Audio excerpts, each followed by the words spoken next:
हिमाचल प्रदेश में बनी कांग्रेस की सरकार बार बार प्रदेश में व्यवस्था परिवर्तन की बातें करती है, लेकिन उनके फैसले और बिना तथ्यों की बयानबाजी से कांग्रेस की सरकार एक तमाशा बनकर रह गई है। वर्तमान कांग्रेस सरकार ने जिन संस्थानों को अकारण बंद किया है, उनकी बहाली के लिए भाजपा आने वाले समय में आंदोलन करेगी और ऐसे कुछ मामले कोर्ट में भी दायर किए गए हैं। शनिवार को मंडी में एक पत्रकार वार्ता के दौरान कांग्रेस पर जुबानी हमला बोलते हुए पूर्व सीएम व नेता प्रतिपक्ष जयराम ठाकुर ने कहा कि जिस परंपरा और व्यवस्था को बदलने की बात प्रदेश के सीएम सुखविंदर कर रही हैं, वह व्यवस्था पूरे भारत में है और हिमाचल में भी यही परंपरा बीते 50 वर्षों से चली आ रही है। वहीं जयराम ठाकुर ने बताया कि पूर्व की सरकार ने मंडी में जीतने की विकास कार्य को शुरू किया तो उसके लिए बजट का प्रावधान पहले से ही किया गया है, जबकि कांग्रेस के कार्यकाल के भी अधूरे कार्य को भाजपा सरकार ने पूरा किया है।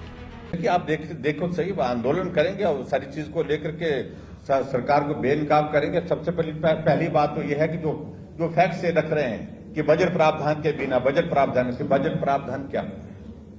चीफ मिनिस्टर की अनाउंस होती है जो ओवर एंड अबव होती है। चीफ मिनिस्टर की अनाउंसमेंट के बाद जो है वो एजेंडा आइटम के रूप में कैबिनेट में जाती है और कैबिनेट में उसकी अप्रूवल होती है और फाइनेंस सेक्रेटरी की प्रेजेंस में कैबिनेट की अप्रूवल होने के बाद बजट प्रोविजन उसमें इंक्लूड अपने आप हो जाता है, पोस्टों की क्रिएशन हो जाती है, इंस्टीट्यूशन जो है खुलता है और फंक्शन कर दिया जाता है। और पिछले 50 वर्षों से यही परंपरा हिमाचल में नहीं पूरे देश भर में सभी जगह संस्थान को खोलने की सभी राज्यों में इसी प्रकार से रही है, चलाने की इसी प्रकार से रही है। कोर्ट में चले गए 16 केस तो मेरी कॉन्स्टिट्यूंसी के हो गए कोर्ट में। हम कोर्ट में भी कानूनी तौर पर भी इसको लड़ रहे हैं और लेकिन उसके बाद बाकी सारी चीजों को लेकर व्यवस्था परिवर्तन के नाम पर जिस तरह से एक तमाशा किया जा रहा है, हर एक एडवाइजर इनका जो भी नियुक्त हो रहा है कैबिनेट रैंक के साथ हो रहा है। 6 सीपीएस बना दिए गए, विधायकों को कैबिनेट रैंक के साथ चेयरमैन बनाया जा रहा है। तो व्यवस्था परिवर्तन काहे की व्यवस्था परिवर्तन, ये समझाना बंद कर देना चाहिए उनको। आखिरकार आप कर क्या रहे? एयरपोर्ट के सिलसिले में मैं इतना जरूर कहना चाह रहा हूं कि बहुत वर्षों से बातें होती थी, लेकिन हमने एयरपोर्ट के मामले में जमीनी स्तर पर काम किया है, व्यवहारिक रूप से। नेशनल फाइनेंस कमीशन जब हिमाचल प्रदेश विजिट करने के लिए आए तो हमने उनके सामने पक्ष रखा कि हिमाचल प्रदेश में कनेक्टिविटी हमारा मेजर इशू है, आप इसमें मदद करिए। कुछ नहीं मांगा हमने सिर्फ 2 एयरपोर्ट, मंडी में न्यू ग्रीनफील्ड एयरपोर्ट और कांगड़ा के हमारे गगल एयरपोर्ट का एक्सपेंशन, ये 2 चीजों को लेकर के हमने कहा जो डूएबल है, जो करनी चाहिए वो करनी चाहिए। और फाइनेंस कमीशन ने 1000 करोड़ रुपए जो है मंडी ग्रीनफील्ड एयरपोर्ट के लिए जो है वो बजट में प्रोविजन किया, रिकमेंडेशन की है।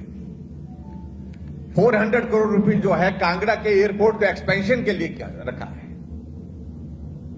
आप रिकॉर्ड पे इसको निकाले, फाइनेंस कमीशन की रिकमेंडेशन में अगर आप देखेंगे तो उसमें इस बात का जिक्र है। और दूसरी बात जो कह रहे हैं कि एयरपोर्ट के लिए कोई बजट का प्रावधान नहीं किया, उनकी जानकारी के लिए मंडी ग्रीनफील्ड एयरपोर्ट के लिए हमने स्टेट की ओर से भी 1000 करोड़ रुपए का बजट का प्रोविजन रखा है, जिसको वो बार बार झुठला रहे हैं। अब ये मैं उम्मीद करता हूं कि बहुत जल्दी इसकी जो हमारी इसकी डीपीआर जो है ऑलमोस्ट जो है वो फाइनल स्टेज पर है एयरपोर्ट की, क्योंकि इसमें कुछ चेंजेस हमको करनी पड़ी और उम्मीद करता हूं कि इसको भी पूरा करेंगे, ऐसा मुझे पूरा भरोसा है। जो हमने इसको भी हम अपना ड्रीम प्रोजेक्ट के रूप में अपना मानते हैं, ये भी पूरा होना चाहिए और इसको पूरा करेगी सरकार, ऐसा मुझे पूरा भरोसा है। लाइफ टाइम्स टीवी के लिए मंडी से नीरज शर्मा की रिपोर्ट।